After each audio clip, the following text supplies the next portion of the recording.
How much responsibility do you feel that you have, particularly guys, the alt-right, who, as you say, some of them have enjoyed your work, and say, No, I'm not one of you guys. I'm not with you guys. They haven't enjoyed my work. I've definitely read bits on the internet. Read more.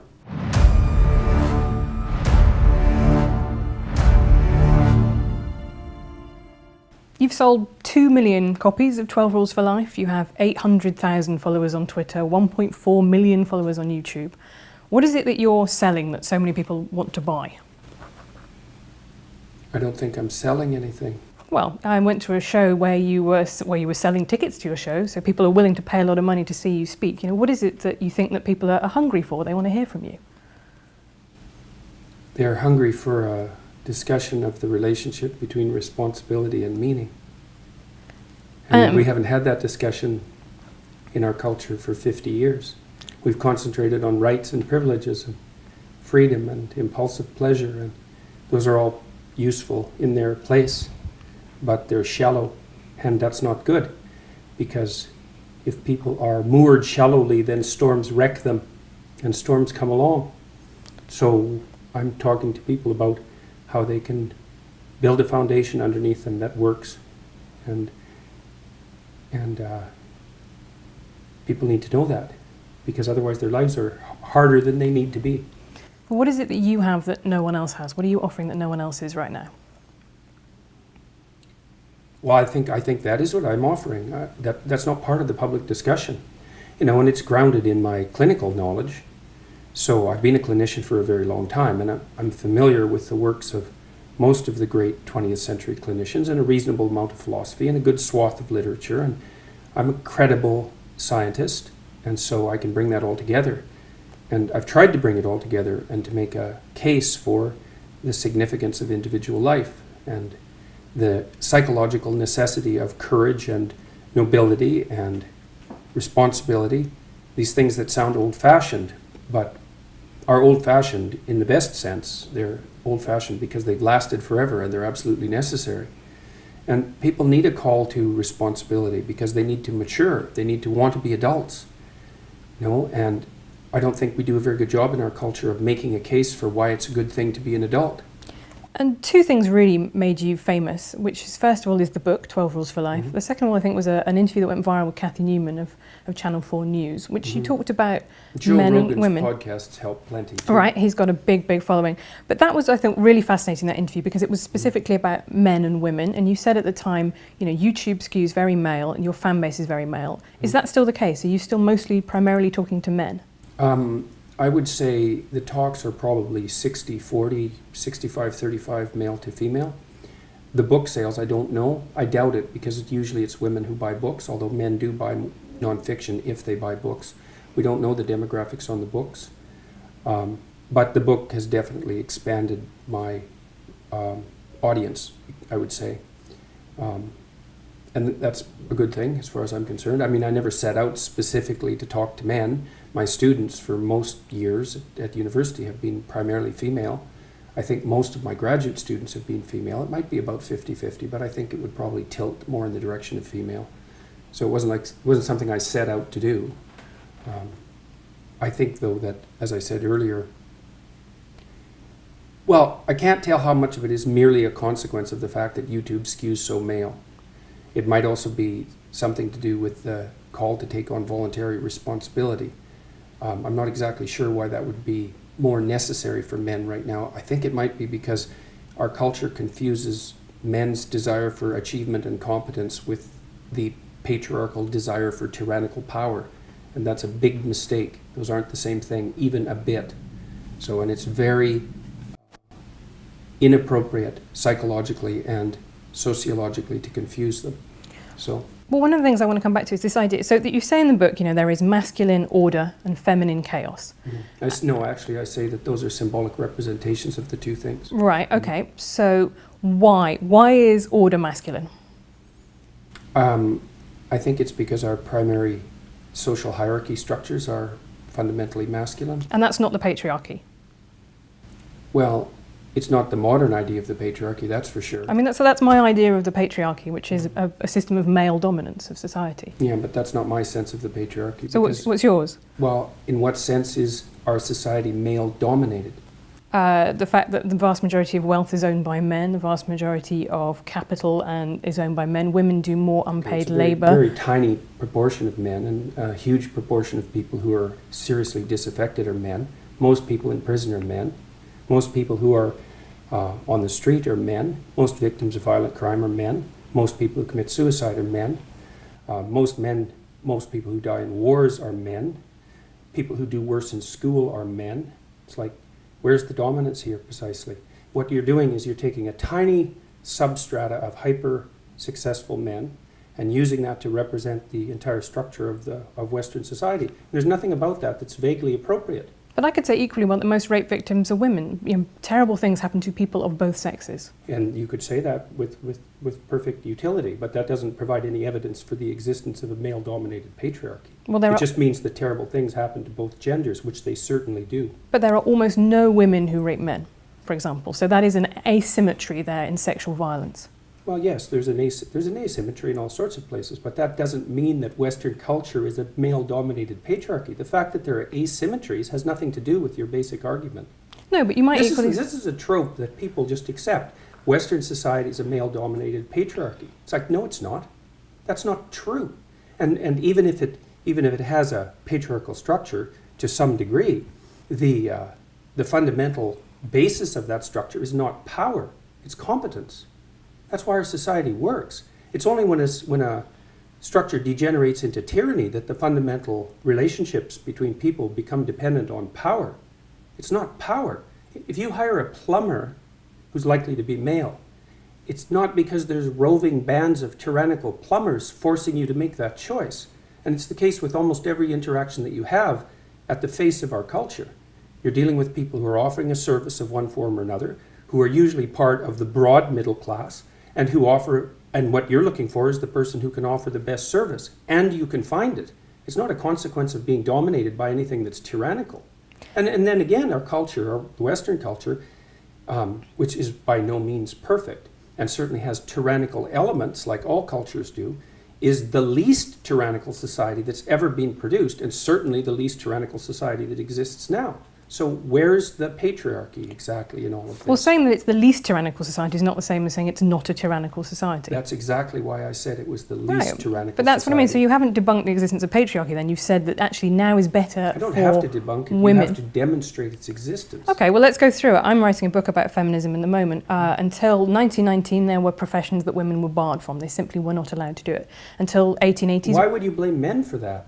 Because who was in those professions, who was guarding entry to those professions, who was worried about losing their status if women became doctors? What do you think it was that emancipated women in the 20th century, just out of curiosity? Well, a couple of different things. I think it was technology. I think it was the pill helped enormously because it gave when was that developed? Well, in the 60s. Right, so that wasn't 1919. No, but I also think it was a series of legal changes that started in Britain with the Married Women's Property Act, which said for the first time women are full legal beings under the law. They can own property. Mm-hmm. And that, to me, is a structure that has continued throughout, from a time when women didn't have the same legal rights as men to now when they mostly do, but culture still lags behind it. I don't think you and I are necessarily talking at such cross purposes. It's just that your conception of patriarchy, as I see it in the book, is that quite a lot of men are quite nice and they do nice things for women. And no, that's not my conception of patriarchy. And I don't require men or advise them to be nice, ever. Well, you do talk about the guy who's the tampon king, the sanitary towel king of India, right? I wouldn't call that nice. Okay, I would call that brave. Okay. Did you read about his life when he was trying to develop that? Yeah. God, it was absolutely miserable, and he did it anyways. And he freed all sorts of women as a consequence. And I think that was nice. That's courageous. That's noble. That's visionary. It's not nice.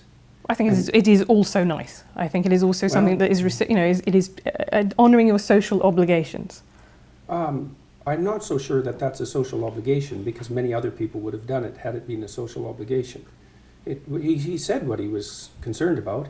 He saw that his wife was suffering with her monthly period and had to choose between feeding her family and taking care of herself properly, and chose to feed her family and thought he would do something about that. That goes way past nice, especially given what he had to suffer through to do all the experimentation that produced his eventual technology.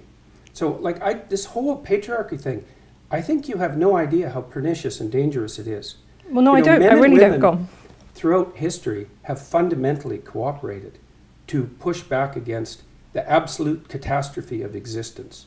a terrible death rate, the probability of chronic starvation, early death, disease, the difficulty of raising children, with all the death that was associated with that, and to look backwards in time and say, well, basically what happened was men took the upper hand and persecuted women in this tyrannical patriarchy. It's absolutely dreadful misreading of history. It's a terrible thing to teach young women, and it's a horrible thing to inflict upon men.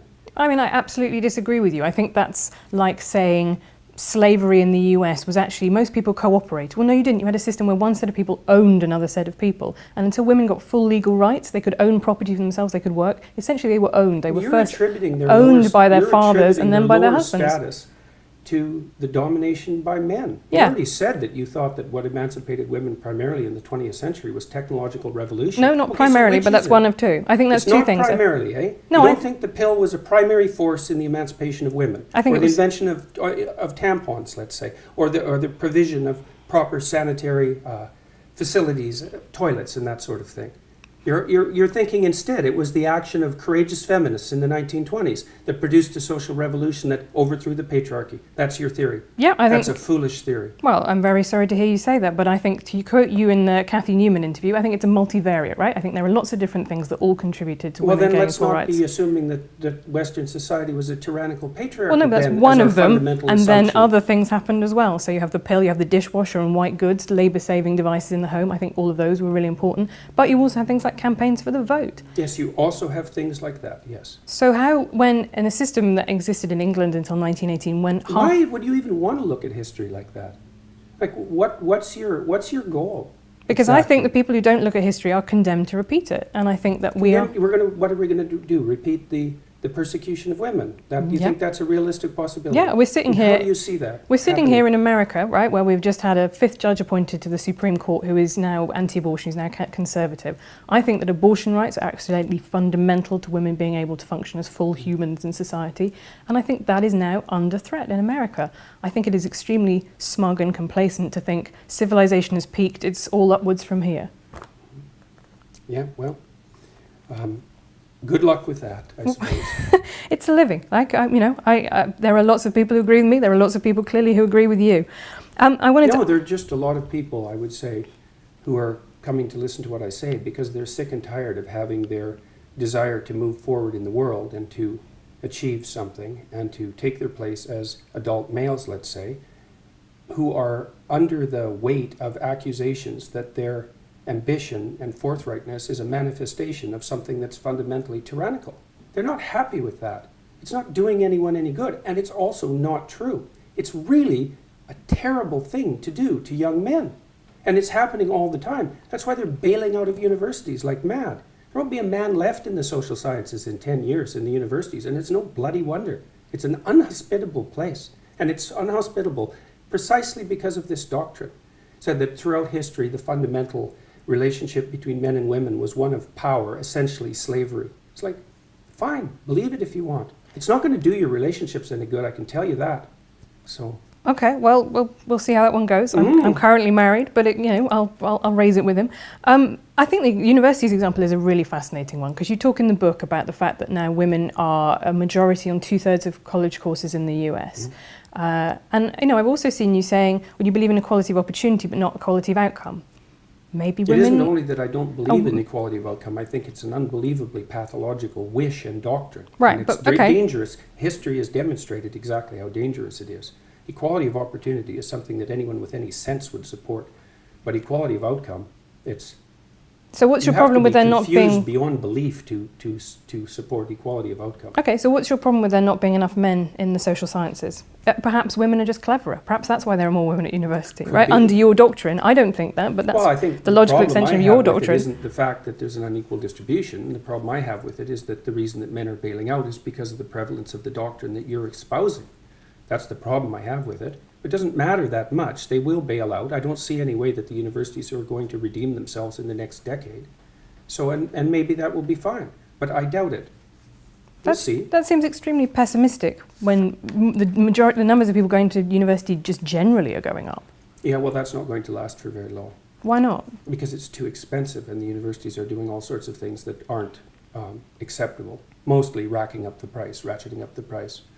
So, and decreasing the quality of what they're offering. And playing into the hands of the people who are ideological acolytes of the identity politics routines and playing postmodern stunts and pushing neo-Marxism and all these things that are characteristic of the social sciences and the humanities primarily.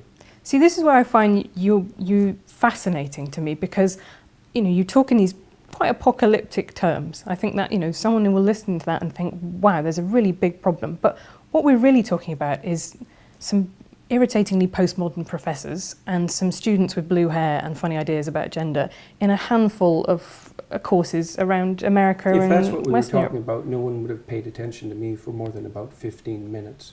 So you might see this as some surface manifestation that's irrelevant, but that isn't how most people view it. It's certainly the case, too, that this identity politics battle of ideas was a determining factor in the last American election. If Hillary wouldn't have played identity politics, played cozy with the identity politics types, she would have kept the working class and she would be president now. So these aren't trivial issues by any stretch of the imagination. It's not just some kids having a decent time while they're being creatively rebellious at university. It's a much deeper problem than that. The doctrines that I'm opposed to are predicated on, well, one assumption they're predicated on, it's probably the primary assumption, is that the best way to view history is as the domination of a tyrannical male patriarchy, and that's true also particularly of the West, which is a doctrine I find absolutely unpalatable and historically absurd, biologically ridiculous, and ungrateful, among other things. Who's ungrateful, sorry, in that? Who is being ungrateful? Look at what you have. Right. You live in the best society that's ever been created. I was reading about some Indonesians. I mean, do you mean me as a woman or me as a 21st century person in the world? I mean us, yeah. I mean, I'm incredibly grateful for what I have, but to me the project of politics is... construction of a tyrannical patriarchy. You're grateful for the productions of a tyrannical patriarchy. How does that make sense? Because I think life is good. I think it could be better. That's what being fine. a progressive That's a means. perfectly reasonable proposition. But I guess that isn't commensurate with your claim that you're the beneficiary of a tyrannical patriarchy. Why not?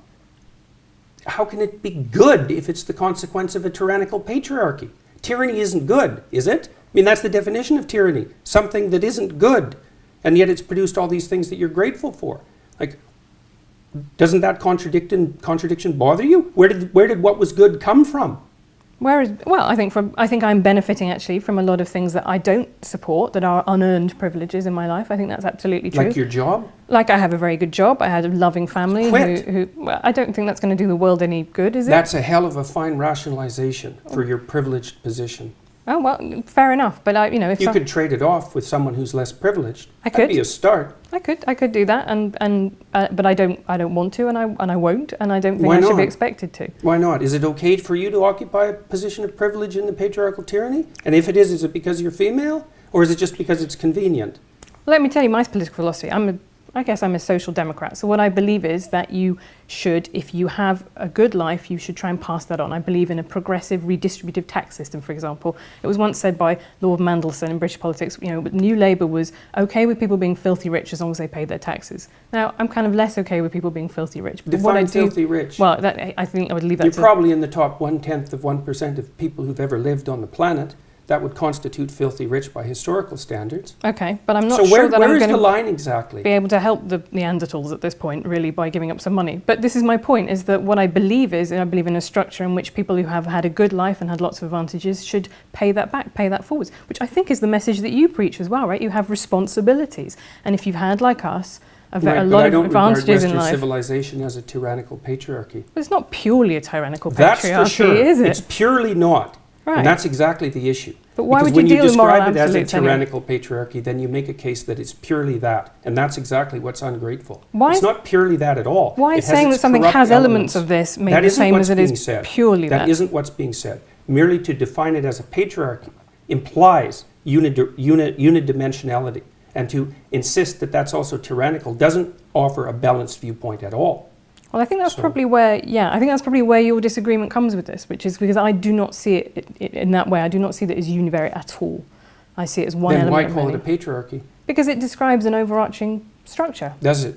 Yeah. What if the patriarchy is fundamentally composed of women? Is it still a patriarchy? No, that would be a matriarchy. Would it? So let's say we take a patriarchal structure, like the medical profession, and we fill it primarily with women.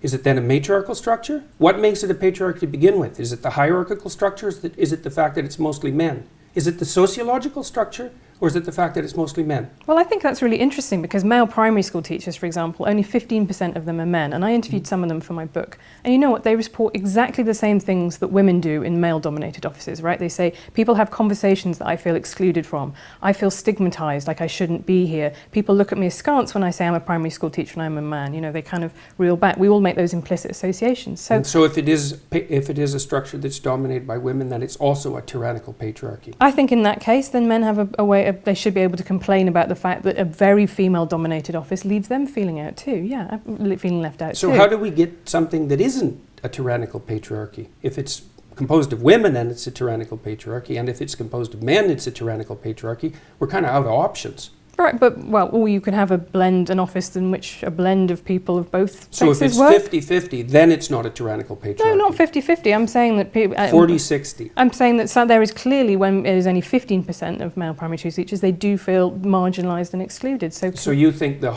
defining hallmark of a tyrannical social structure is the predominance of one gender, and if that was relatively equalised, then all of a sudden it would be a free and open institution. I don't think that male primary school teachers are being tyrannised. I do think they are being marginalised, and I do think that they feel excluded and stressed by that. So what do you do about that? Well, this is what I mean. I think actually, and I'm surprised you don't agree with me on this, that actually having more male primary school teachers would be a really good thing, because boys need role models, actually. People, particularly boys who don't have a father figure in their life, that's really important for them to have a stable adult who shows them what it's like to be a man around the place. Could be, but you shouldn't achieve it as a consequence of preferential hiring. No, I don't think it would necessarily need to be preferential hiring. I think it would probably be about making that job, breaking down the stigma to entering that job. I think teaching is a really interesting example. It was seen at the turn of... I worked in daycares when I was 18, 19. Right. You know, there were no men in it. And how did that make you feel? I loved it. Yeah. You know, the kids, I used to wrestle with the kids, which of course can't do now because everybody knows that would just be a catastrophe. And I used to draw them pictures of monsters and they'd line up for that. And I liked working with kids quite a lot. And I didn't care whether it was female-dominated. I've been in female-dominated my professions my whole life. Right, I think... I haven't felt marginalised as a consequence. Well, then you have been lucky, and I have talked to people who have might be luck. The opposite. Might be careful conduct as well. Explain that more to me. Well, why would you assume that it would be luck?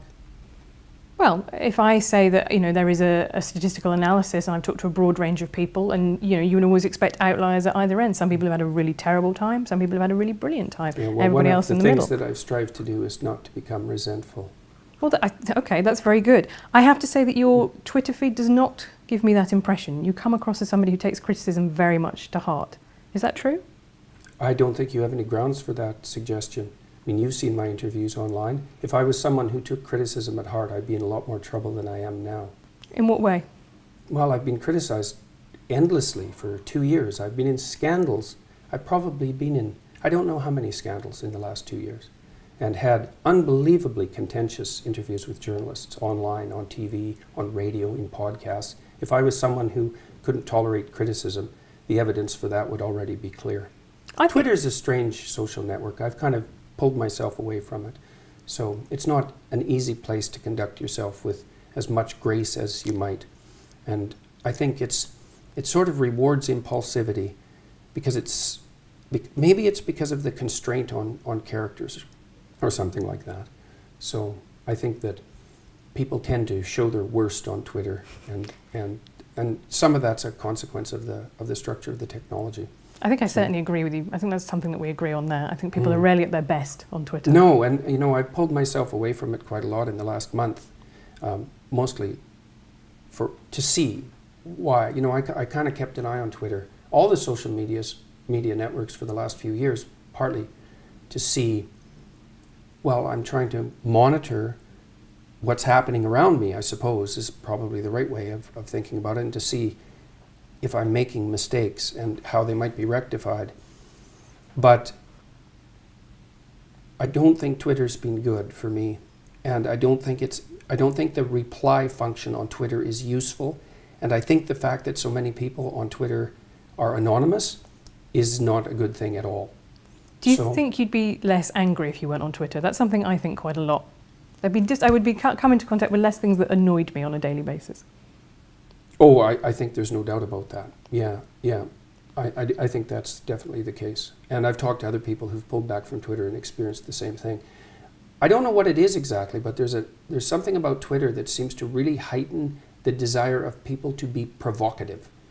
And maybe it's the case that only people who are feeling irritable respond. We don't know, like if you put up a post and 1,000 people read it, certainly 1,000 people don't respond. A few people respond. Well, maybe it skews way over to those people who had a bad day. Like we have no idea, right? Because it's a communication channel that no one understands. We're not evolved to understand it. We're not evolved to use it. We can't interpret it.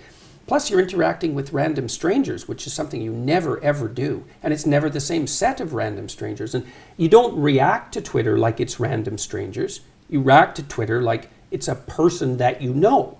And it isn't. You write in 12 Rules for Life about having had violent impulses that you didn't act on. And I think in Maps of Meaning, you sort of elaborate on that. You say you fantasize about stabbing a classmate in the neck. And you say you're very clear about the fact that you've never, ever thought that you would take those seriously. But it just does make me think whether or not are you somebody who thrives on anger, who finds anger to be something that they need in their life, that they find motivates them to do the things that they need to do? Those are two different questions. Okay, you can answer them both. One is whether I thrive on it, and the answer to that is most certainly not. So I actually don't like conflict. It's then very how hard have you on ended me. up doing this as a job, which is arguing with people, right? Just because no, that's not my job. It's not to argue with people. Okay. So my job is to not do things that I don't think I should do. Right, and my government made the mistake of assuming that compelled speech was acceptable as long as it was motivated by hypothetical compassion. And that's not happened for me. So I made that point. It wasn't because I wanted to or because I enjoyed it. I don't really like conflict. I'm actually a rather agreeable person, which is partly why I'm a clinician. And so I find the constant conflict exhausting. But that's not the issue. You're not morally obligated. You're morally obligated to do things other than that which you like. So now I really do enjoy the lecture series that I'm doing. And the reason for that is that it's not political in its essence. I'm trying to do everything I can to bring people who are trying to develop a vision for their life together and to encourage them to act more responsibly, but not in a finger-wagging sort of way, but because I've come to understand that the meaning that sustains you in life is mostly to be found through responsibility. And through the voluntary adoption of responsibility, you're very likely to find your fundamental strength. And I think that that's clinically unassailable observation. And that's all very good, and I'm very pleased to be doing it. And it seems to be having a salutary effect as far as I can tell. And but it's not because I thrive on anger. I mean, you were at my show, two on days Thursday ago? night, yeah. How much anger was there in that? Well, I thought it was fascinating because it was in Long Island. We drove to it and we went past a Lamborghini dealership, a Porsche dealership. This is not a poor area. The audience was, I would say, very as I was surprised how many women there. It was pretty mixed. It was overwhelmingly white. And I thought you talked, you said at the end, this is more incoherent than I normally am. You ranged across quite a range of subjects from, status in monkeys to perception. But the things that the crowd clapped and they applauded where you went, oh, you can't say that, that's a microaggression. Or multiculturalism is a scourge that is sweeping Canada. And what I got was a strong sense... No, that has swept Canada. Okay. Well, what I got was a very strong sense of people whose lives... I never said that it was a scourge that swept Canada either. I wouldn't have said that. Okay, well, I will go back and check your exact wording of what you said, but you definitely... I'm not in favor of it as a fundamental doctrine. Right, okay. But I don't think it's a scourge. So I wonder if you and I mean the same thing when we talk about multiculturalism, because you have a First Nations room in your house, right? You have a lot of First Nations stuff.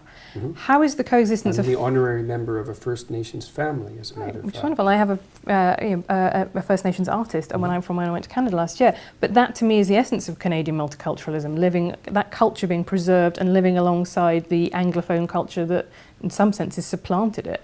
How is that not multiculturalism? Well, multiculturalism is the idea that the cultures can all be put together in a single place with no overarching structure or undergirding structures. That's not the case. How can that possibly be the case? That defines the situation in the world. and the world is full of war. So how can that possibly work? If you're going to bring people together and they're going to exist together in harmony, they have to be playing a game that everyone plays, that everyone knows the rules for. It can't be 10 different sets of rules for different people. That isn't going to work. So it's absolutely naive to believe. How, if that worked, the world wouldn't be full of war. Well, before we had, multiculturalism, we still did have war. In fact, war is, as Steven Pinker, I'm sure you read what Steven Pinker says, this is the least violent time in human history. So yes, something that's is a consequence is of working. the patriarchal tyranny. Well, if you think that the patriarchy's been eroded over the last 100 years, maybe that's what it's down to. Maybe you could give some credit to it for that. I actually didn't say that the patriarchy had been eroded. Well, because you don't believe it exists in the first place. Fair enough. But my definition of multiculturalism is citizenship-based, right? So you can be both Canadian and First Nations. You can be both Quebecois and also Canadian. But that means that everybody in the multicultural milieu is one thing and another. Right. But they're all one thing and another. Yeah. Yeah, well, our Prime Minister said, well, there is no Canadian identity. It's like, well, okay, what is it that unites us? Well, nothing. We all protect our cultures. It's like, well, that leads to war. Okay, It doesn't only lead to war, obviously, but unless you have people operating within a shared framework of perception and value, they can't cooperate and compete peacefully.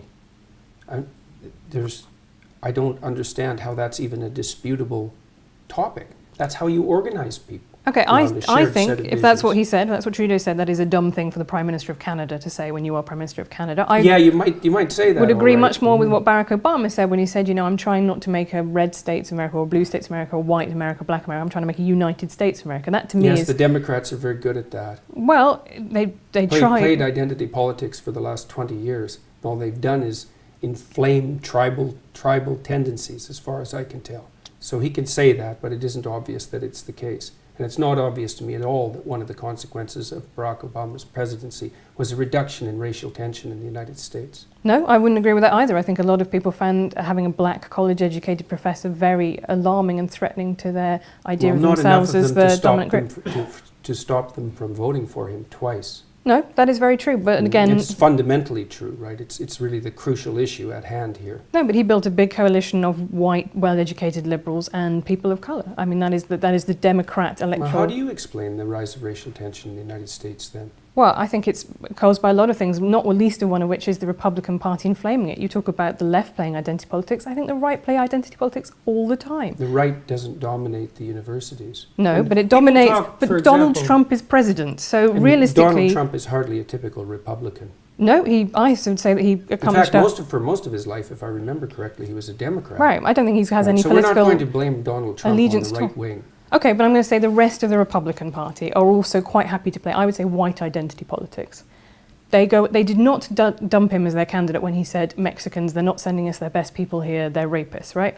The whole idea of the United States, it said, I think a beautiful thing, all men are created equal, but it meant men, and it meant specifically white men. Women and black people could not vote. The US was founded on identity politics. This is not some new concept that has come along in the last 20 years. The United States wasn't founded on identity politics. Yes, it was. That's absolutely absurd proposition.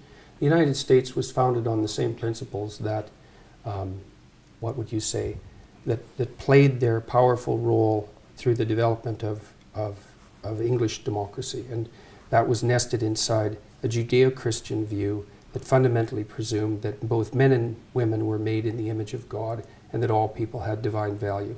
And it took a long time for that set of ideas to fully manifest itself in the political realm. But to consider that a manifestation of identity politics is, I can't imagine why you would possibly do that. I don't consider that a manifestation of identity politics. I consider having a constitution that says only some people are citizens to be a manifestation of identity politics. Well, what do you think changed it across time? And look, let's get our definitions straight here. You can't lump all occurrences of non-equal treatment into the category of identity politics. Identity politics is a very specific thing. It's really only existed since the 1970s. You can't go back into 1770 and say that the founders of the American Constitution were playing identity politics. They were playing politics that was based on identity. That's my definition of identity politics. That's not the definition of identity politics unless you play fast and loose with the definition. identity politics is something that's no one talked about identity politics 20 years ago or 30 years ago. It's a new term. You can't say that people's proclivity to identify with their group is identity politics. That's just tribalism. And that's like, who knows how old that is? 1,000,000 years old. 500,000 years old. And you're going to call tribalism identity politics? Well, that's not helpful. If you want to talk about tribalism, we could talk about tribalism. But identity politics is something that's nested inside a particular political view of the world. It's got a Marxist basis, and it manifests itself in postmodernism. And it emerged in the American France first in the 1970s, and then has swept through the American universities and increasingly the rest of the West since then. That's identity politics. If you want to talk about tribalism, that's fine. I'm not a fan of tribalism, which is why I don't like the identity politics types. And I don't care if they're on the right or the left. I think the right-wing use of identity as the primary marker for human categorization is as reprehensible and dangerous as it is on the left. My problem with the left at the moment, the fundamental problem with the radical left, is that they're hyper-dominant in academia. And that's not good. And that's not my opinion. You can go look at Jonathan Haidt's data and see for yourself. And he's as moderate a person as you could hope to find, and probably less prone to anger than me. And I agree with you. I find a lot of students phenomenally irritating, but I would question how much power they have in contrast to the things that I find more worrying that are happening in the world today, right? Or even the professors, right? Even Look, the professors. 20-year-olds don't have that much power, but they're not 20 forever. 10 years later, they're 30. And 20 years later, they're 40. Right. And whatever happens in the university happens everywhere 5 years later. And very, very sadly for people in my politics, left-wing politics, what happens to people as they get older is that they've traditionally got more conservative. Mm-hmm. So I don't think you can make a case that the current, where people are where they're 20 today is actually going to be the ideology that takes them all the way through their life. That's never been the case so far. No, but it'll be around long enough to do plenty of damage, like it already is. Okay, but even if we accept that students and their POMO professors are quite annoying, which I think is probably something I agree with. They're not just annoying. Like, they're destroying the universities, and that's not a good thing. And they're particularly destroying the social sciences and the humanities. The sciences are safe so far, but not for long, because the scientists in particular are terrible at politics, and the left-wing activists are great at politics. And so they'll win eventually. The National Science Foundation is already introducing diversity requirements for hiring in mathematics in universities. It's like, good luck with that. That's not going to work. There are hardly any mathematical geniuses. If you start putting all sorts of arbitrary restrictions on their hiring, you're just going to end up not finding the ones that there are. So, besides, I don't think that's true, actually, because if you say there are very few mathematical geniuses. What do you know about it? Well, next year I'm going to be a fellow at Oxford University, so I spend time talking to academics. I've talked to a lot of academics for my book. I do agree with you, there is an illiberal strain that is sweeping through a lot of universities. I don't think it's an existential threat, and I certainly don't think it is, to me, the biggest issue in world politics today. It's the one that I would choose personally. What do you think is the biggest issue? I think that the rise of strongmen, authoritarians around the world is very worrying, and that's one of the reasons that I find the subtitle of your book fascinating, because it's called An Antidote to Chaos. Why isn't it an antidote to order, which you also say in its excessive manifestations is bad? I've said that. Well, you can't write a book about everything. No, but you've specifically chosen Antidote to Chaos. So yeah, why is chaos the big... I also have 300 lectures online, and I talk plenty about the pathology of order in those lectures. Okay, but so I'm just saying... I'm no fan of authoritarian strongmen, that's for sure. Well, that's good, but I do think that the way that you talk about order in the book is something that people will take away from it. Be specific. Okay, so let me think. The way that you talk about natural dominance hierarchies in lobsters. Let's get on to the lobsters. Because I think that the thing that people take away from that is male lobsters compete for female lobsters, and that says something about society now, that men need to be dominant in society. Because if lobsters do it, then there is something that we can read about humans from that too. There's nothing in that chapter at all that suggests that the way that men should succeed in human hierarchies is a consequence of the exercise of power. There's not one line in that entire book that claims that, because it's not what I believe. Most human hierarchies, as I already pointed out, are hierarchies of competence, not power. Okay, so that's why we don't live in a patriarchal tyranny. And so if you want to be a successful man, then you should be competent, and that will move you up the hierarchy, and that will make you attractive, and for good reason, unless you want an incompetent mate, which is possible and happens, but isn't something that I would recommend. People will sometimes choose an incompetent mate because they're intimidated by competence, and so they'll settle for someone who they don't respect because they feel that they can master them and they won't be intimidated. But it's not a recipe for a happy life, I can tell you that. So there isn't a line in that chapter that talks about power as the proper means of conducting yourself in life. There's not a line in the book, and there's nothing in anything I've ever said that suggests that. Okay, no, but it's really important because people have read this chapter and they make exactly the argument that you make. And it's a misapprehension. So it's a misapprehension of the book. Okay, but if so many people are getting the same misapprehension, could it be possible? There aren't so many people that are getting it. There's 2 million people that have bought the book, and there's a very small handful of people who have a particular ideological perspective who enjoy developing that perspective because it indicates just what sort of reprehensible individual I am. But it has absolutely nothing to do with what I wrote or what I've said or what I believe. I don't believe that our fundamental hierarchies are based on power. I don't believe that the way that you move up our hierarchies is as a consequence of manifesting power. It's competence. Okay. My big problem with the lobsters is that it's scientifically bollocks, right? It's just, you cannot read across from lobsters and what they do to what humans do. Of course you can. That's why serotonin works on lobsters. But it works in 2 different ways. So serotonin makes lobsters more aggressive, it makes humans less aggressive, right? That's what happens. No, that's not right. Serotonin makes human beings more dominant but less aggressive. And the only reason it makes them more dominant is because they're less irritable and they're less defensively aggressive. So it's not bollocks. I know my neurochemistry.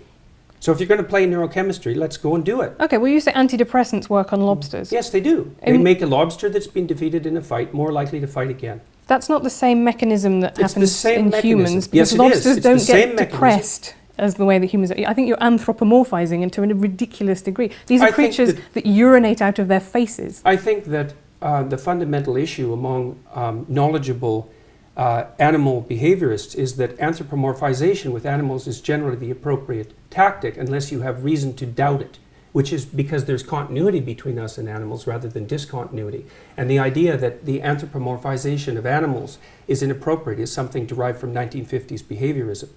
The highly trained affective neuroscientists and people who study motivation and emotion as well as neurochemistry know perfectly well that there is biological and behavioral continuity across the animal kingdom and way down into the kingdom as well, which is exactly why I chose lobsters, to indicate that there is so much continuity in the systems that allow us to estimate status position that we share it with creatures that are 1/3 of a billion years old. And the reason that I made that argument was to put paid at least in part to the absurd Marxist proposition that hierarchical structures are a secondary consequence of Western civilization and free market economies, which is as preposterous a perspective as you could possibly develop about anything. Hierarchies are 1/3 of a billion years old. You can't blame them on the West or men or capitalism. And we're wired for hierarchical perception in ways that you can hardly possibly imagine. Even our ability to rank order a set of objects seems to be tightly linked to our ability to assess the relative status of people in our social milieus. So, and the biochemistry is very, very similar. And the reason we know that is because most of the drugs that are used on people are first tested on animals. Now, it's not often animals as primitive as lobsters, but it is plenty. So a lot of what we know about neurological structure, for example, is a consequence of studying the flatworm, which is a much more primitive organism than the lobster. Continuity is the rule. Okay, so what can we learn from killer whales that live in matriarchal pods, often led by a grandmother, someone who's been through a menopause? Why isn't that an example that you've picked to talk about in the book? It's because lobsters say the thing that ideologically you want to talk about, which is your belief that there is a kind of Marxist ideology sweeping. How do lobsters say that? The point that I was making with lobsters, I just said what it was. That hierarchies have been around for a very long time. But who genuinely, really, today is arguing, apart from maybe 3 mad Marxist academics, that there is no such thing as hierarchy? Hierarchies They're not arguing exist. that there's no such thing as hierarchy. Or there should be no such thing as hierarchies. Oh, there plenty of them are arguing that. Really? Because I see that almost never in the wild as an argument. I see people think that hierarchy should be based on merit and they should be more equal. What do you think the demand for equality of outcome is if it's not an attempt to flatten hierarchies or to eliminate them? What else could it possibly be? And you don't think the neo-Marxists and the postmodernists think that hierarchy is a social construction? Like, you're not talking about the same people that I know, right. That's for sure. Everything's a social construction for the social constructionists, including hierarchies. But I just don't think that is a very widely held view in the world. It might be among liberal arts universities. 20% of social scientists identify as Marxist. Where's that statistic from? Look it up in Haidt's work. Okay. I'm interested. I've checked it out quite carefully. Yeah, but it's a perfectly valid statistic. I don't have the reference at hand. Yeah. So it's 1 in 5. Okay, and the number of conservatives, or even liberals for that matter, in the social sciences and humanities is not only vanishingly small, but getting smaller. And you think the social constructionists believe that hierarchy is built into biology? They're not very good social constructionists if that's what they believe. And the postmodernists and the neo-Marxists are radical social constructionists because they wouldn't believe that human beings are infinitely malleable and that we can be recreated in whatever image the ideologues might want to recreate us in if they didn't think that. And it's much more prevalent than you're admitting. I mean, there isn't a competing position on campuses except among the evolutionary biologists and the evolutionary psychologists, let's say, and they're under complete attack. They're certainly next on the chopping block as far as I can tell. I've been warning them for the last 2 years. Social constructionists don't like evolutionary psychologists and they don't like biology. And I really don't understand why, except that it interferes with this idea that human beings are infinitely malleable and stops them from being able to blame hierarchy on the West. Look, if you're really concerned about the poor, as a social democrat, let's say, the first thing you should do is abandon your presupposition that the dispossession produced by hierarchies is a consequence of the patriarchal structure of the West. It's a way deeper problem than that. So there have been people who've been dispossessed forever, way before capitalism. Okay, I think I would agree with that. So if it is a way deeper problem than that, how do you tackle it? I don't know. Well, that's a bit... I mean, that for someone as intelligent as you that just throw their hands up and go, ooh, maybe some people There's lots of things I don't know how to tackle. I don't know how to tackle the fact that people range extremely widely in their cognitive ability either. These are big problems. Right, but we could start with a redistributive tax policy, right, where people who earn a lot pay more tax than people lower down the income scale to redistribute income. That was a fairly obvious way that you could make poor people less poor. It's something that, the Labour government did. They almost... I think they halved child poverty. It is possible to do things, and we do have mechanisms. Well, I wouldn't make the immediate presumption that it was the redistributive tax policy that halved child poverty. You know that absolute poverty in the world has halved between the year 2000 and 2012, and you can't attribute that to redistributive policies. No, I can't. I'm only talking about Britain. I'm talking about that particular government, which had, then there are fiscal analyses that have been done. But I think let's move on from lobsters. I mean, That chapter is about people becoming responsible and competent, not about them becoming like dominant and powerful. Okay, it's not that at all. But my problem with it is I think you got criticised by a lot of marine biologists, right, and by a lot of geneticists I think for one. it. Okay, well, I can name it. P.Z. Myers is one who's criticised you. Adam Rutherford, who's former editor of Nature, has criticised that chapter. There are, that is not... But what I think is fascinating is that... No reasonable biologists dispute the fact that most organisms organize themselves into hierarchies, and that the fundamental biological mechanism for the regulation of hierarchy is the serotonin system. That's not disputable. Now, you can find animal organizational structures that vary from that, what would you call it, fundamental pattern.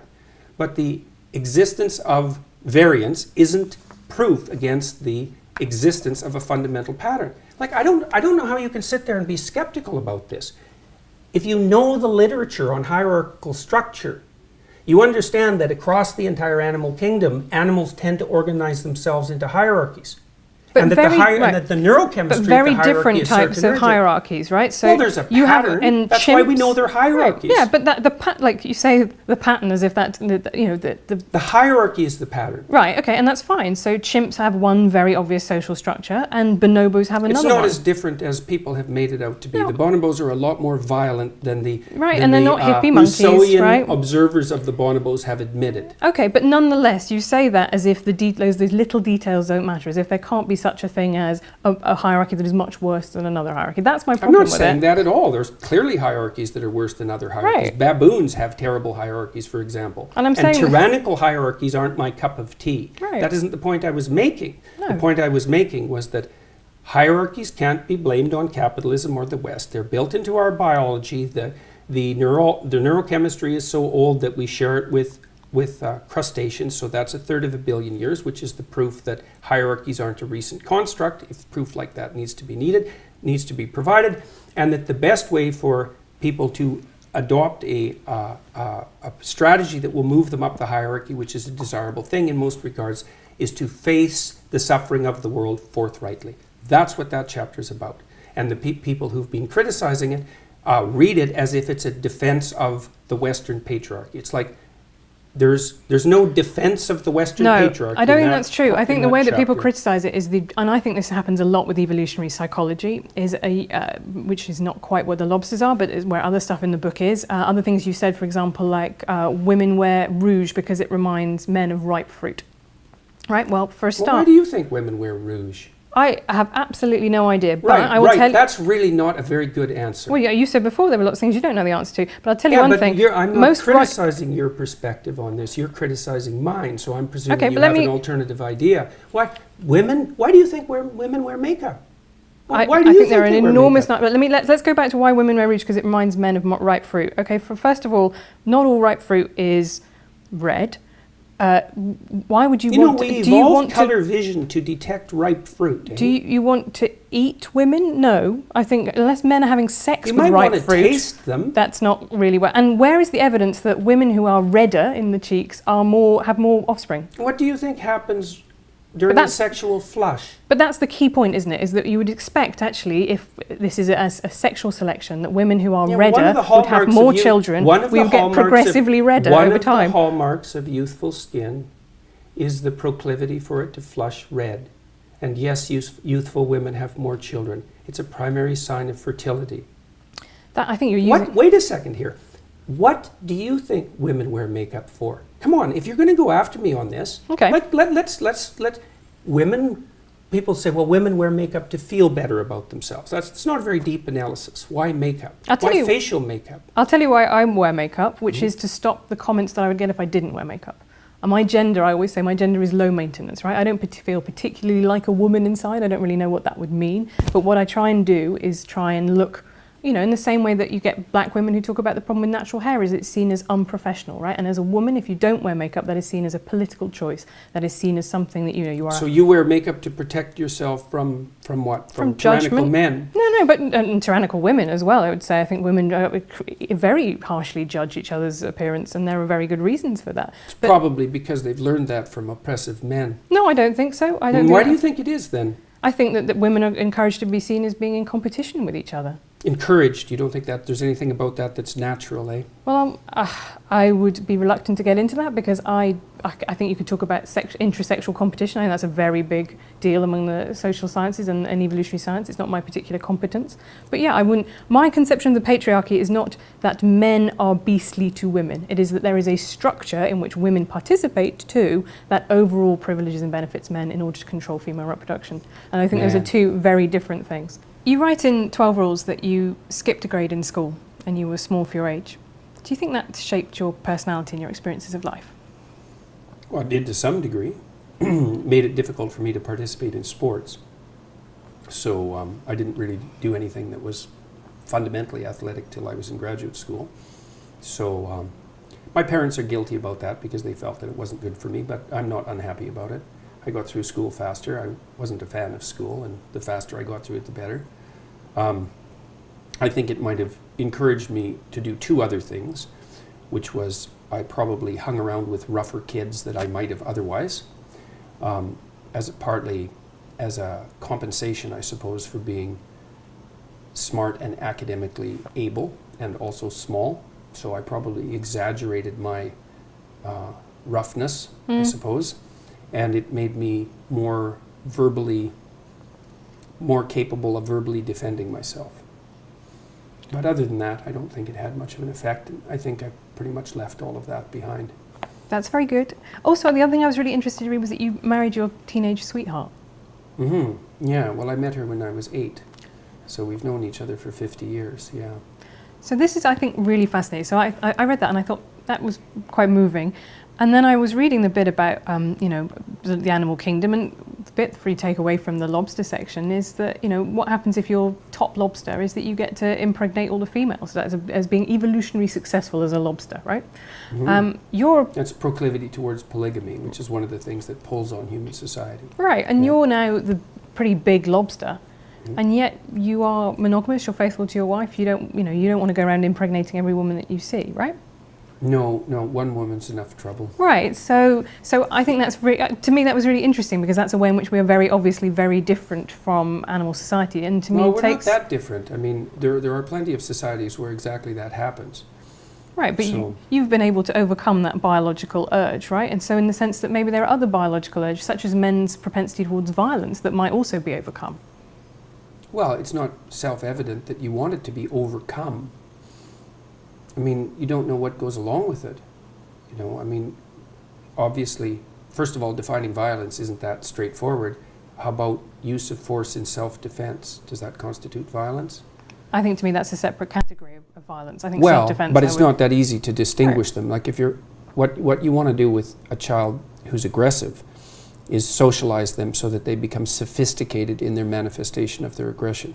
You don't want to inhibit it. You certainly don't want to socialize little boys to be more like little girls. That's, first of all, you don't know how to do it to begin with, but second of all, it's not very, it's not an advisable strategy. So, Well, I found that really interesting, because in the book you say that actually if you feminize men, that might give them more of a, might have more of an allure towards, these very fascistic ideologies. Oh, there's no doubt about that. That's standard psychoanalytic. That's like psychoanalysis 101. If you repress something, it comes back with a vengeance. Okay, so tell me what you mean by feminizing in that sense. Because to me, if you don't mind me saying so, you are a man who is quite feminine. You're in touch with your feminine side. You are very well dressed. You talk a lot about your diet. You've talked about your emotions. I hate talking about my diet. Right, but you cry in public. You enjoy spending time with your kids. All of these things that are not sad, isn't it? But they're not stereotypically male, and I think that's very admirable. Pretty strange behavior for a patriarchal tyrant. Well, that's why I think that you're probably, in some ways, you're not a patriarchal tyrant, or that actually all of our programming, if you want to call it that in biology, is overcomable, because you are... It's integratable. Right, but you are a man who some people would say has a lot of feminine traits like that, and I don't... Do you think that means that you are now feeling the allure of authoritarian fascistic ideologies because you're baking cakes? Oh, I notice the allure. And then what do you do with that? Work to live such that there's no temptation in that, which is also what I recommend to everyone else. Right. If you see any temptation in that, then you should straighten yourself up real quick. So, and that's what I've done for decades. So of course you have to see the allure in that. If you don't see the allure in it, you're a fool, just like if you don't see the allure in the radical leftist ideas. I mean, if you didn't understand the allure, you couldn't understand the ideas. They're dangerously alluring. It'd be lovely if there was a strong man who could solve all our problems, and those who deserved it got exactly what was coming to them. It's not something that I would recommend as a wish. So, but that doesn't mean you want to be blind to its attraction. You want to see what the dark parts of you are attracted to. It helps you keep an eye on where things can go if they go badly sideways. So, I don't think it has anything to do, though, with my, what would you say, more classically feminine interests. Not as far as I can tell. I mean, I have all sorts of classically masculine interests too, so right, and it seems to be reasonably well balanced. Right, so you talk then about we shouldn't socialise little boys like little girls, but actually, I have lots of stereotypes. I'm interested in politics, which is overwhelmingly male-dominated. You have lots of classically feminine interests. Why, what is the problem here with people having personalities that are a mixture? There's no problem with that at all. The problem is when it's dictated by fiat. Well, I mean, who's fiat? How about the education system? So in schools, you think that there is that. Well, I outlined. I can't remember the psychologist's name at the moment, but he was quite influential in the 1980s, who recommended as a control for male violence that boys be socialized more like little girls. And I don't think that that's a particularly unpopular viewpoint. So on the de-emphasis on competition, for example, in games, the increase in the rise of competitive games where scores aren't kept, that sort of thing, is all a manifestation of that kind of theory as far as I'm concerned. The idea that there's something intrinsically wrong with competition. It's a very foolish idea, especially if you want to motivate relatively aggressive boys, because they're competitive. Well, competition, that's not good. Someone has to lose. It's like, well, you're not going to get very far looking at the world that way, I'm afraid. Maybe you want to generate a plethora of games so that everybody has a shot at winning. That's a good idea, but you certainly don't want to devalue the notion of winning. If you're doing something necessary, you should reward people who are particularly good at it. It's part of the definition of it being necessary. So, and you don't want to control aggression any more than you want to control sex. You want to integrate it. And if it's integrated, that's the integration of the shadow from the Jungian perspective, and something I talk a lot about in my lectures. It's like you need to have the capacity for danger. You need to be dangerous, but you need to learn how to not use it except when it's necessary. And that is not the same as being harmless. Harmless, that's a terrible virtue. It's like a rabbit. There's nothing virtuous about harmlessness. It just means you're ineffectual. Yeah, I think I would agree. Well, I think there are some people who through their harmlessness become iconic and they become symbols. I think the Gandhi and the principle of non-violence. He's not harmless. He just transcended his deep violence. That is a completely different thing. Okay. Without that capacity, there would have been no way he would have had the strength of character that he had. He was an integrated person, not a harmless person. Okay. That's a very, very different thing. Did you have different ambitions for your daughter and for your son? Some of them were different. I encouraged my daughter in her desire to be a mother, which is not something I did with my son. Did you encourage him in his desire to be a father? Absolutely. Right. So you encourage both of them to be a parent. Right, but those are different. Yeah. I believe. And yeah, I mean, and in some sense, I think it's harder for young women because, of course, the problem of integrating family with career is a more complex problem for women to solve. So, and I spent a lot of time talking to her about how she might solve that. I wouldn't say that we came up with anything that was spectacularly original or successful, but I at least let her know that whatever pathway she chose was fine with me as long as she was being honest with herself about what it was that she wanted. But also that, I'm not a fan of the idea that the most fundamental orientation that a person is likely to have in their life is career. I don't believe that's true for most people. I certainly don't believe it's true for most women. And I think the evidence supports that claim quite straightforwardly. So, however, it is the only thing that you get paid for under capitalism. Right? Man, live.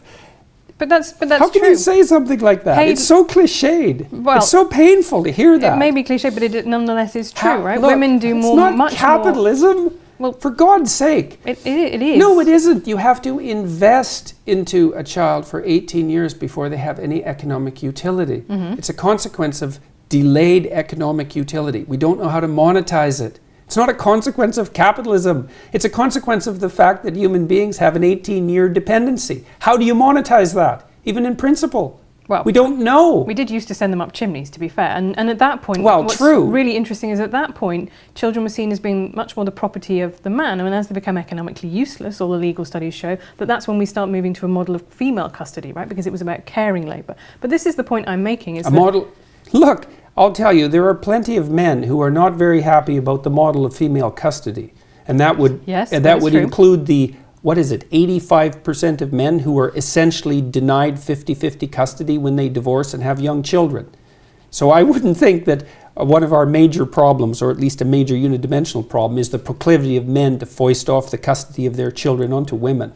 There's certainly another side of that argument. There is, and I do think that actually a lot of anger has been generated by the way we have in Britain anyway, or England and Wales, we have an adversarial fault-based divorce system, and that's something that's changing. But what it does is encourage people to come in on day one and say, if you want to get divorced, you're going to have to make out a case that the other person has been a bastard. It doesn't matter, because if you move to a non-fault-based divorce system, then all that happens is the fault shifts to who should get custody. So it doesn't remove the acrimony by any stretch of the imagination. It just shifts it to custody of the children. That's what's happened in Canada. Right, and in Britain we actually talk about access rather than custody, because the idea is not that you own the children, it's that you actually want to be able to see the children and spend time with them, and I think that's really important. But fault-based divorce is something that increases the chances of couples having a bad divorce, right? That's the problem, is it sets people against each other from the start. They have to go into court and contest that the other person has done something wrong, which is not a great base on which to start then an argument about what you're going to settle. You think people should be encouraged to divorce even if no one's done anything wrong? No, I think that having to prove that in a court of law is not something that is going to lead you to a better arbitration about settling money and settling access to children. I think that's the point. You have a ridiculous situation where couples who say, well, actually, we've just grown apart. Nonetheless, unless they want to wait 5 years or 2 years for separation, they have to go in and plead unreasonable behaviour to get a divorce and start splitting up their assets. that's the joy of no-fault divorce, is that you don't have to make those contested cases. You can simply say, our marriage is no longer working, and part ways without going into all of that acrimony. That seems quite sensible to me. It also seems quite naive to me. Well, I've seen very few non-acrimonious divorces. They're very hard on kids. So I don't think anything that makes them easier is a very good idea. It might be good in the short term, but it's not good in the long term. Unless you don't think that marriage is a useful institution. And if you think that it's part of the patriarchal tyranny, then you might think that as well. So, but it's a very useful institution, mostly for kids. So I agree that I'm married. Modern marriage has a lot to recommend it. I do also think it is a patriarchal institution. It is literally... Of course you think that, well, because you think virtually everything that occurs in our society is a patriarchal institution. And it's easy to think that because then you only have to think one thing. You have a one-thing answer for everything. You could let it's part of the patriarchal institution. I don't think you're obeying the rule that says maybe treat people as if they have something worth hearing. So I'm not making a case for the patriarchal tyranny. And I don't think you are either. I think that you're making a case that's like a universally cliched case for the patriarchal tyranny. I don't see too much of you reflected in your articles at all. Why do women change their names on marriage traditionally? I don't know exactly. Why do you think they do? Because it was to symbolize the transfer of their ownership from one family to another family. That's why in The Handmaid's Tale you have off Warren, off Glenn. Oh God, Margaret Atwood. Well, she was just about devoured by the feminists last year, so that was something interesting to observe. I think she made a very good point. She wasn't devoured by all feminists. I'm a feminist. I thought what she said about due process in cases like that is perfectly reasonable. Mm-hmm. Well, many people didn't. No, but then, guess what? This is on the internet. You can find someone who disagrees with pretty much anything. Mm-hmm. But so why do you think women change their names when they get married traditionally? If it's not about transfer of property ownership traditionally? I don't know if I have an opinion about that. The specific reasons for that, I'd have to look into it for a fair amount of time before I decided it, but I certainly wouldn't boil it down to a unidimensional argument about the ownership of women by men.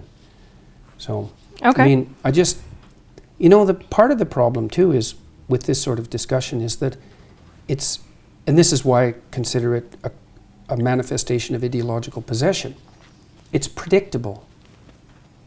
Well, that's what knowing your stance on. But having a coherent ideology does mean that it is predictable, because you don't need an ideology. It is one logical thing that flows from another, and all those pieces tessellate together. So what I find very interesting about your thinking, I find it quite slightly baffling, is that I don't really see how all the pieces fit together. You say that you're not, you believe in God, but there's a lot of emphasis about going back to... No, I actually say I act as if God exists. Right. But, which is actually my definition of belief.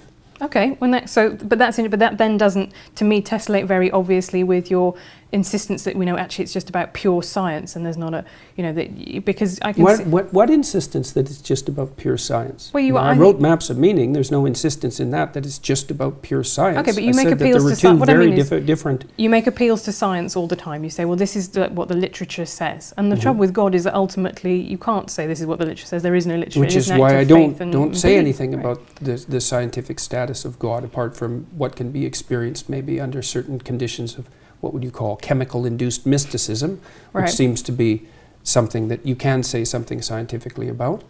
But I see that there's two different realms, right? There's a realm of values and a realm of facts. And in the realm of facts, science reigns supreme.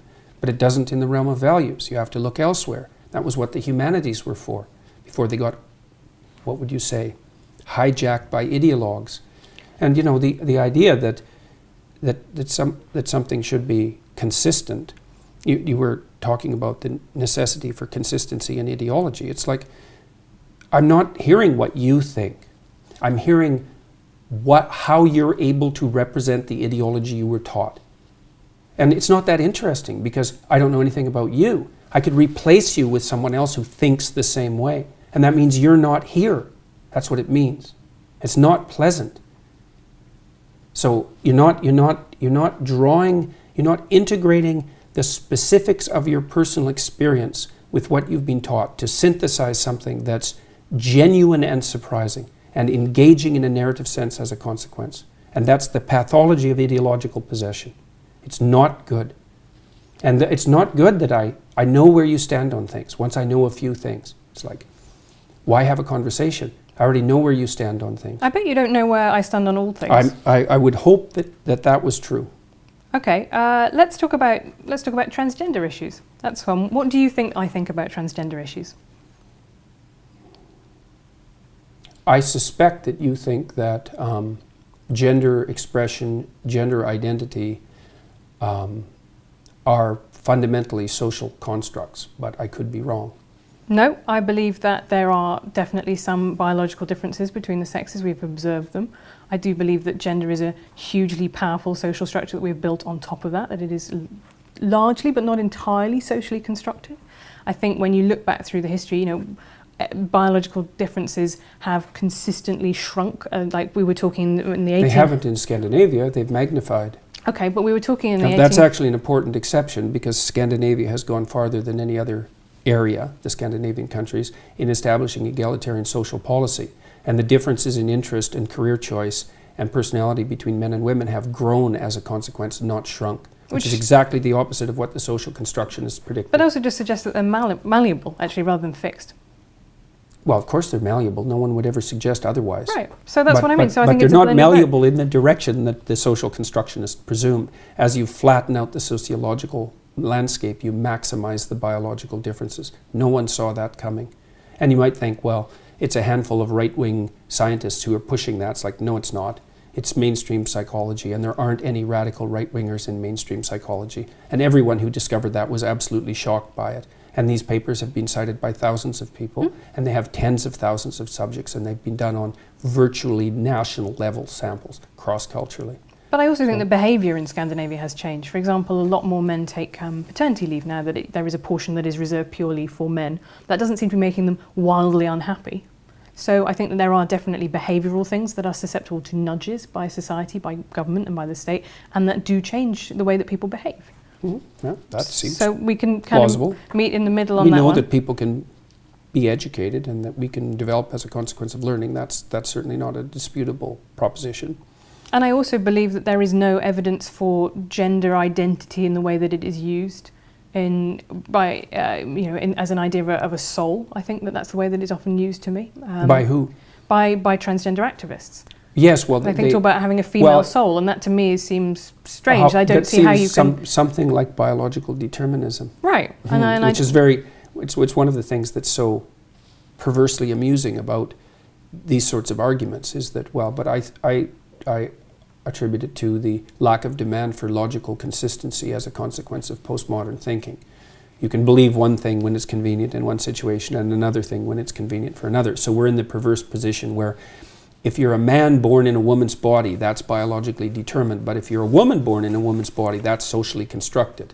It's like, okay, good luck with that theory. Right. I don't believe you can be a man born in a woman's body or a woman born in a man's body. What I believe is that there are some people who feel alienation towards their bodies and they want to remove body everybody parts. Feels that. Right, but they feel it to such an extent that clinically the best treatment for them is to transition and live as if they were the other sex. Yeah, well, I don't think that there's any evidence that that's clinically the best treatment. We certainly don't know enough to make that presupposition, and I think we're playing with fire assuming that that's the case.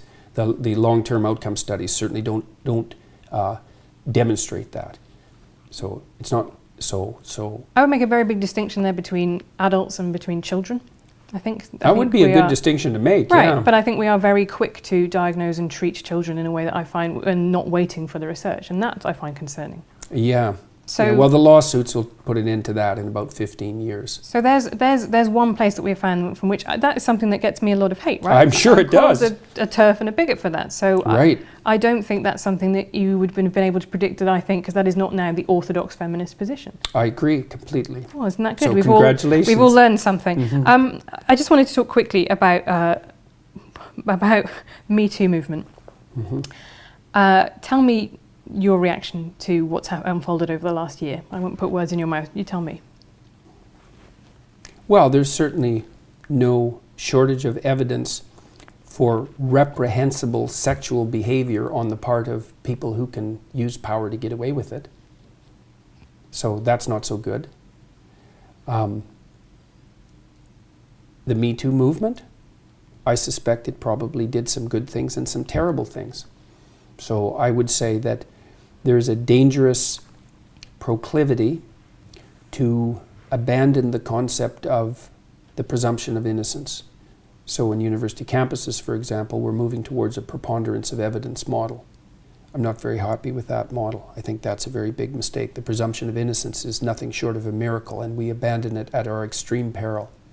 So I'm not happy with that. I think the believe the victim idea is something that only a fool could conjure up, because it opens the door to unbelievable opportunity for manipulation.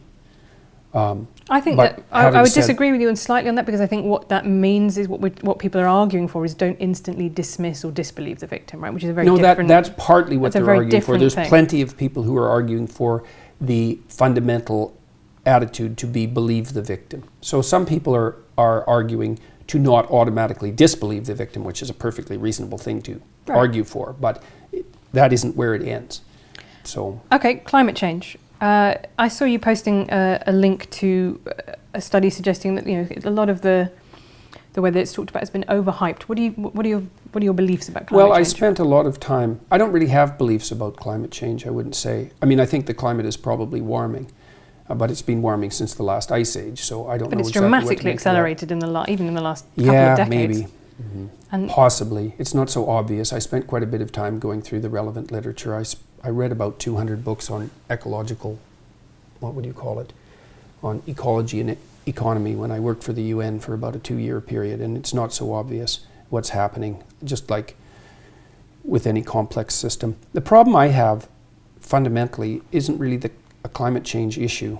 It's that I find it very difficult to distinguish valid environmental claims from environmental claims that are made as a what would you call it, secondary anti-capitalist front, essentially.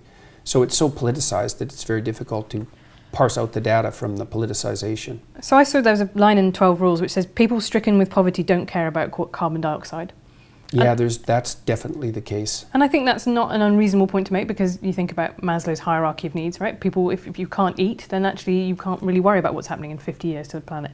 However, I don't think that's a reason not to tackle climate change, because those same people in the global south... It's partly a reason.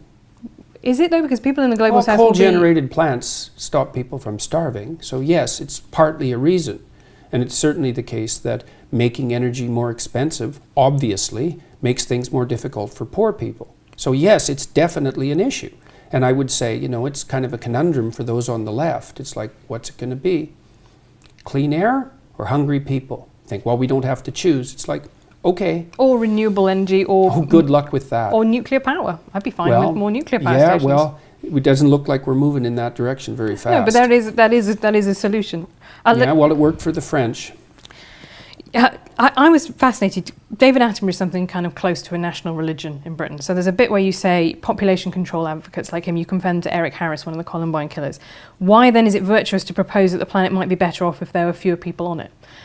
And I found that completely boggling, that you have elided their population control through people not being born and the mass slaughter of people who are already alive. It's the motivation that I question. Right. Tell me more about that.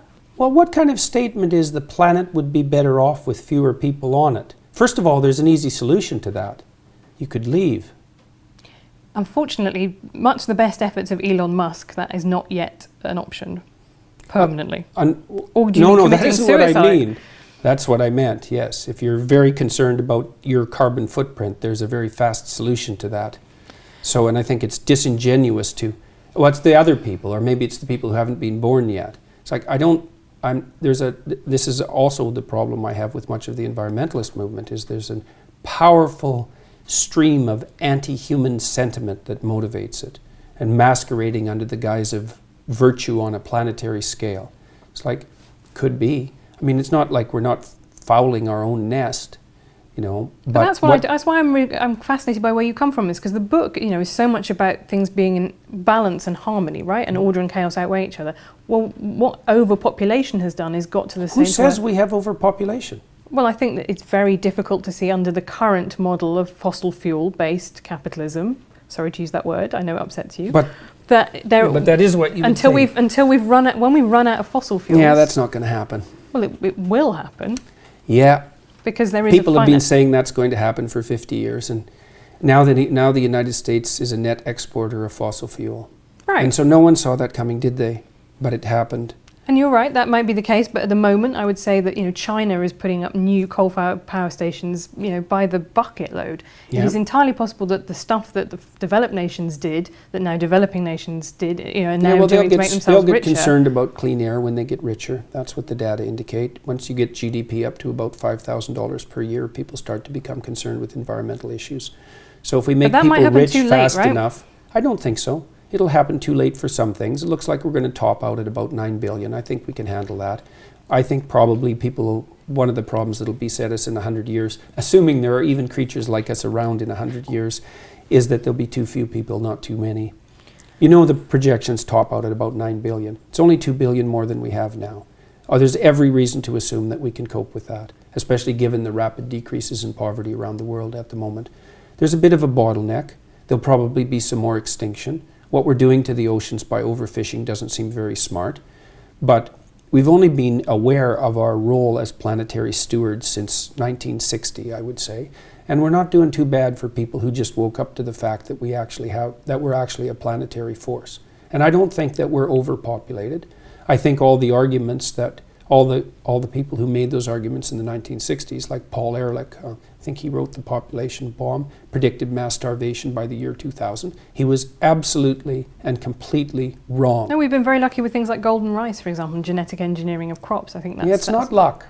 No, it is. I agree. Human ingenuity is a huge part of that, definitely. Right, well, and more people, more ingenuity.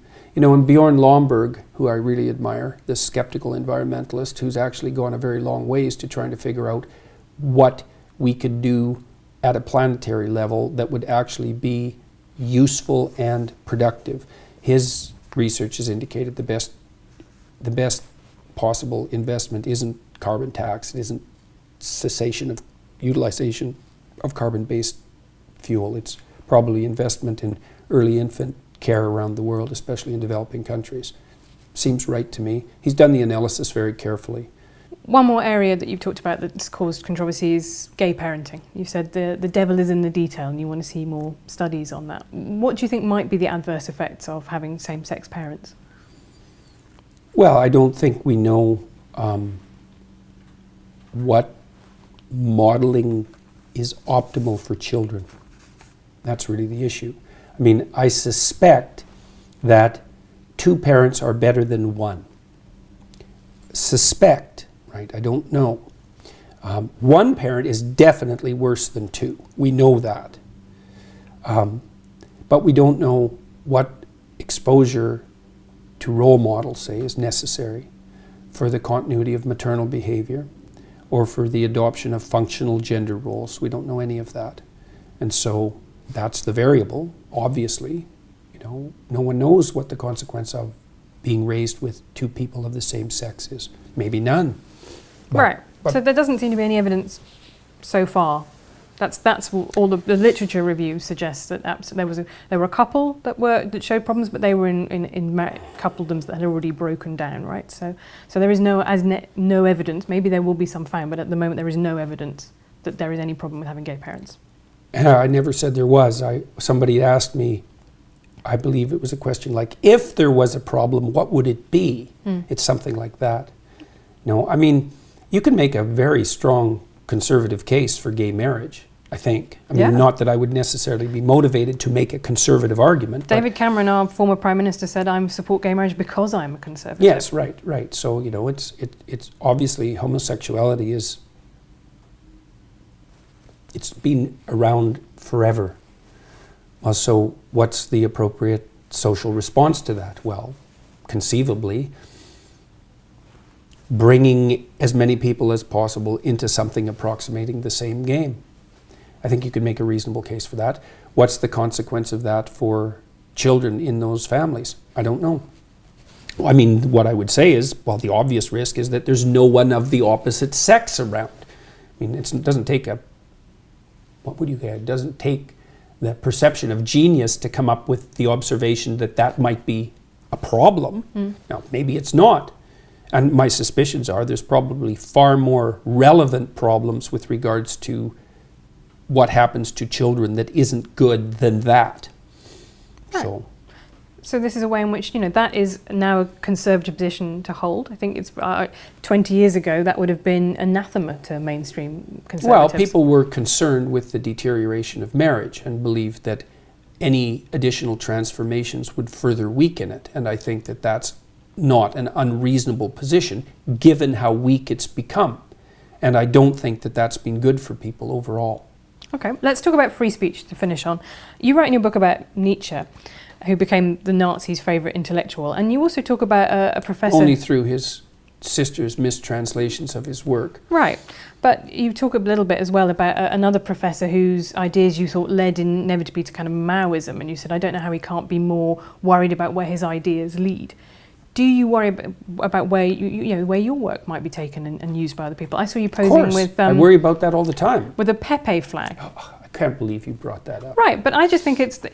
Seriously, I can't believe you brought that up. You should go online. Yeah, I do. There's a... Believe me, I do. There's a video called, I think it's called, Is Jordan Peterson a Darling of the Alt-Right? Have you watched the video of the person who put up that Pepe flag with me? He's online. But go watch it. I have seen... You wouldn't, I would say... And why are you concerned about Pepe anyways? Jesus, he disappeared like 3 years ago. It is... And most of that was trolling by young guys who were trying to drag the media into idiot accusations like the idea that this was a white supremacist gesture, which I was asked about on CBC. It's like, no, it wasn't. It was Fortran trolls playing the media for fools, which worked. And much of the Pepe thing was that as well. Okay, but the problem with people ironically pretending to be Nazis on the internet... They weren't pretending to be Nazis. But no, this is a separate phenomenon, and 4chan definitely do ironically pretend to be all of the worst things they can possibly be, is that some people take that very seriously. There was a case in America recently of a guy who stabbed his father because he had thought that his father was a Democrat. He was writing stuff for a conservative website. He'd got very into the Pizzagate conspiracy theory. He's probably paranoid. Right, so there are people who take this stuff very, very seriously, and they latch onto it. What's your point? I'm saying that, how much responsibility do you feel that you have, particularly guys the alt-right, who, as you say, some of them have enjoyed your work, and say, I'm not one of you guys. I'm not with you guys. They haven't enjoyed my work. I've definitely read bits on the internet. Read more. Okay. Find some evidence. I'm extraordinarily sick and tired of this particular accusation/line of questioning. I'm no fan of the identitarian right, the ethno-nationalists, the alt-right. First of all, what do you mean by alt-right exactly? Do you mean ethno-nationalists? Do you mean white supremacists? No, I mean people who are on the right but have got their power base outside the traditional media. They see themselves as an alternative. So I see them coming That's a pretty loose definition of the alt-right. Rush Limbaugh kind of talk radio, right? People who see themselves in opposition to an establishment. Rush Limbaugh is not the alt-right. He's been around for 30 years. Right, so he's the progenitor of what I see now. Breitbart and things like that are the new media version of that very old media. Well, let's define what constitutes alt-right first. For me, they're ethno-nationalists. They tend to be white supremacists. And generally, when people tar me with an alt-right epithet, the reason they're doing that is to associate me with those people. They don't like me. And the reason for that is that I've made it very clear, not only in my videos, but on Twitter, that I don't like them. I don't like their anti-Semitism. I don't like their use of identity politics. I don't agree with their aims. I think that their notion is something like, well, if everybody's going to play identity politics, we're going to play it too, and we're going to win. And I can certainly understand that motivation, but I think it's a bad game all around. And I think the only reason that I was ever associated in any sense whatsoever with anything to do with the alt-right was because it was extremely convenient of the radical leftists, who I fundamentally detest, to paint me as a representative of that viewpoint. Right. Other than that, zero. Now, but that's not what I did, you say. So at no point did I say you were... Well, you brought up the whole Pepe thing. But I did bring that up. But there was a reason I did that, which is that Nietzsche himself said, I'm an anti-Semite, right? And yet his ideology and his philosophy ended up being used by the Nazis. So my question to you is, how much responsibility do you feel about the way in which your work is used? It isn't even what I feel. It's not how much responsibility I feel. It's how much responsibility I take. Right. Right. And I take as much responsibility as I possibly can. Right. Which is why I'm doing what I'm doing. Right. I'm going around the world. I'm talking in different cities. I'm talking to people as much as I can. I'm putting out content that I think is useful for people online, and I'm clarifying what I think. I have 300 videos on YouTube. Virtually, for all intents and purposes, every single word I've said to students in a professional capacity since 1992. And despite the fact that I have innumerable, highly motivated enemies, They haven't been able to find one thing I've said in 30 years that, what would you say, justifies any of those accusations, or any other accusations for that matter.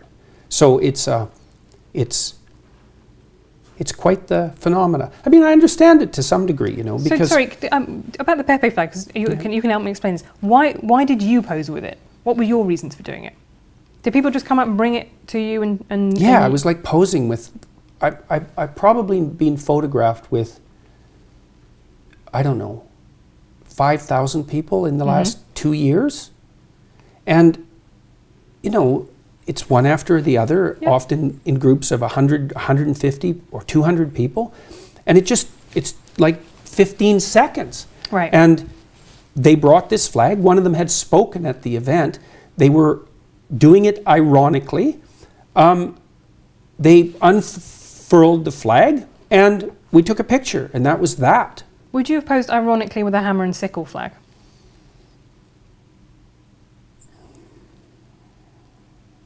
I don't know under the circumstances what I would have done. I have all sorts of Soviet art in my house. Right.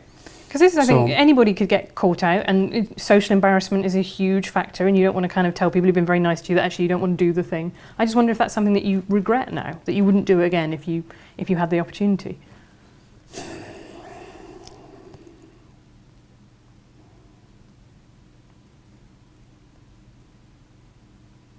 Well, I don't think it did me any good.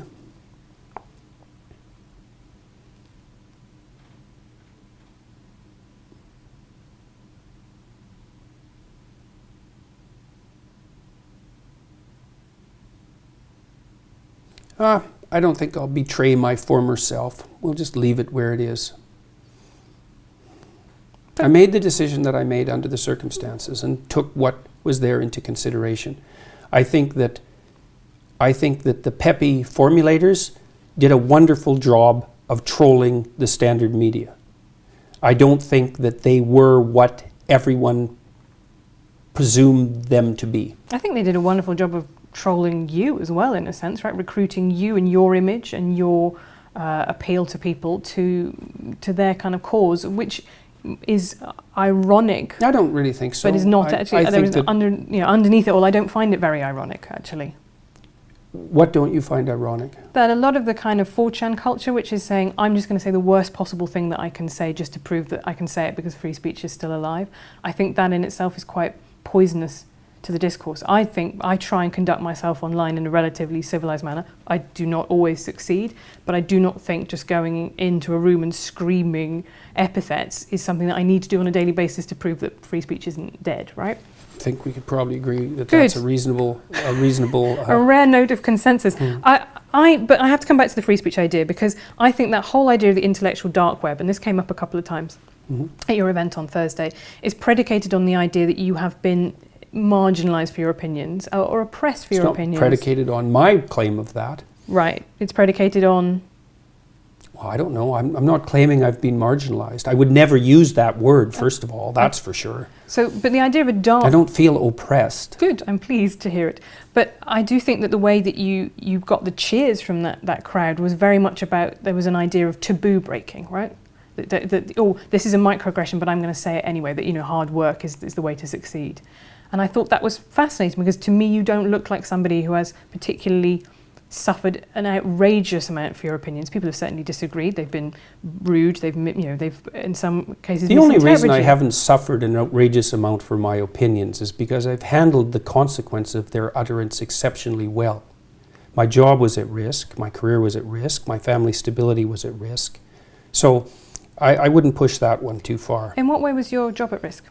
Jesus. Last year, 200 of my fellow faculty members signed a petition to get me fired. That was only one of a dozen things that happened. The university wrote me 2 cease and desist letters from their HR departments with their legal staff. 3 of those and you're done. They just fired Rick Maida in Canada at Acadia University for talking about many of the same things that I've talked about.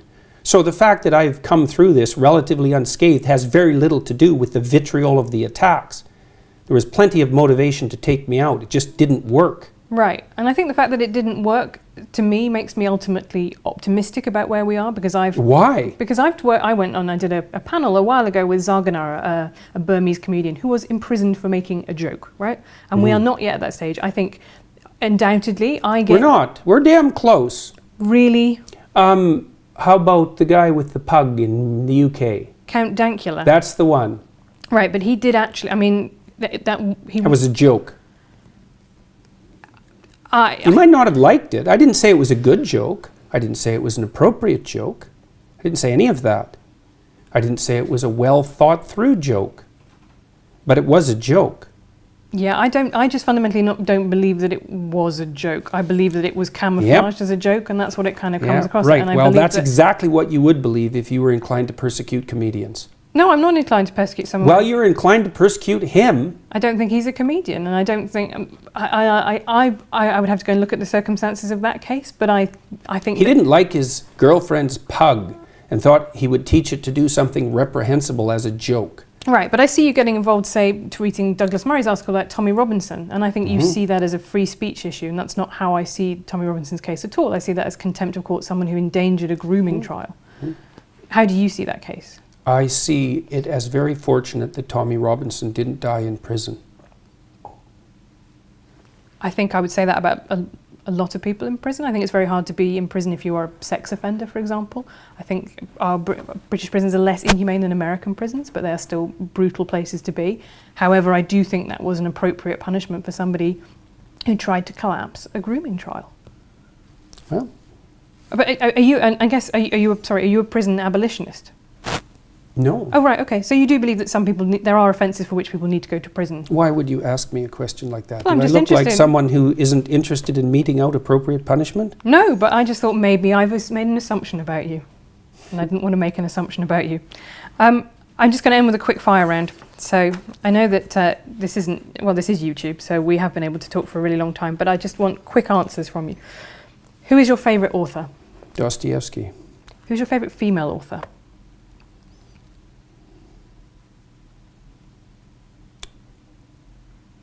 Margaret Lawrence, I think. I don't know her. She's a Canadian author. Kind of an antidote to Margaret Atwood in my estimation. Okay. When did you last cry? Oh God, who knows? Last week, probably. Who is your smartest opponent?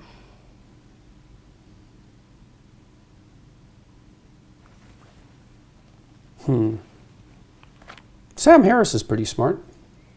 Because you've had debates about atheism with him and about rationality.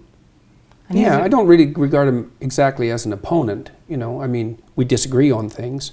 I don't really tend to think of people as opponents, generally. I mean, but Harris is smart. He's good at making his case, and so that's been interesting. What big question don't you know the answer to?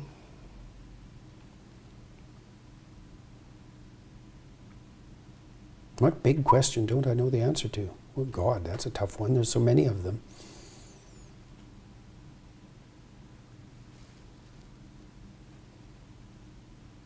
Well, personally, it's what I should do in 2 years. When did you last change your mind about something important? I'm changing my mind about things all the time. But Every time I do a lecture, I change my mind about something. But something important, something big. Oh, well, I can tell you. I mean, one thing I've learned in the last 2 years is that I think I overestimated. There's an obesity epidemic in North America, perhaps throughout the Western world. I think I overestimated the degree to which that was a consequence of a sedentary lifestyle, and overestimated the degree to which a lack of discipline was contributing to it. I think much more now that it's an illness. Well, those are two different things, though, aren't they? Discipline is self-control, and illness is something out of your control. Well, let's say you're overweight, you should exercise. It's like, well, actually the evidence that exercise will thin you down isn't that great. And maybe the reason that you're not exercising is because you're ill, not that you're ill because you're not exercising. So I have a lot more sympathy for the hypothesis that the obesity epidemic is actually a consequence of an illness, of a broad scale illness isn't exactly right. Mm. It's a dietary problem, fundamentally. And there are deep causes for that. Are you still eating your all-beef diet? Unfortunately, yes. Really just beef? Not? Can you have like ketchup on it? Nothing. Right. Yes, I wouldn't. It isn't something I would lightly recommend. It's a little hard on your social life. It makes traveling quite difficult, and it's dull as hell. But But what has it done for you? Well, I lost 50 pounds in 7 months. I stopped snoring. I had some autoimmune conditions that seem to have gone away. I'm not taking antidepressants. My mood isn't perfectly regulated, but I'm under a fair bit of stress, so that might have something to do with it. I sleep much less. I can work more. Imagine I your don't have arteries might GERDs. not be in great shape. I don't think there's any evidence that I don't think we have any idea what causes arteriosclerosis. I think all of the dietary knowledge we have is rubbish. And partly because it's unbelievably difficult to do proper dietary studies. Mm. You can't do controlled studies. It's all correlational, and there's so many variables. I think the correlational studies are useless. So also this all meat diet, this all beef diet has apparently cured my daughter. So, Who had juvenile rheumatoid arthritis? Well, that was the original diagnosis, and it was idiopathic, which means we don't know what the hell's causing it. Yeah, but she's completely symptom-free. So that sort of thing makes you sit up and take notice, because it doesn't make any sense. When was the last time you lied? Because the book says no lying. Do you still lie? Everybody lies. As Dr. House himself told us. Mm-hmm. What is most important? But I'm pretty damn careful about it. What is most important to you in life? Not being stupid. How would your life... Not making foolish mistakes. Not being incautious. Yeah. That's tough on yourself. Life's tough, man. Right. How would your life have been different if you'd been born female? Multiple orgasms. It's not a bad one. What's your biggest regret? That I didn't take advantage of the opportunity to learn to play the organ when I was 7. If that's your biggest regret, that's going to be a great deathbed, because that's... Yeah, well, that's a minor I one. would have liked... It would have been better for me if I would have been a better musician. And finally, how would you like to be remembered?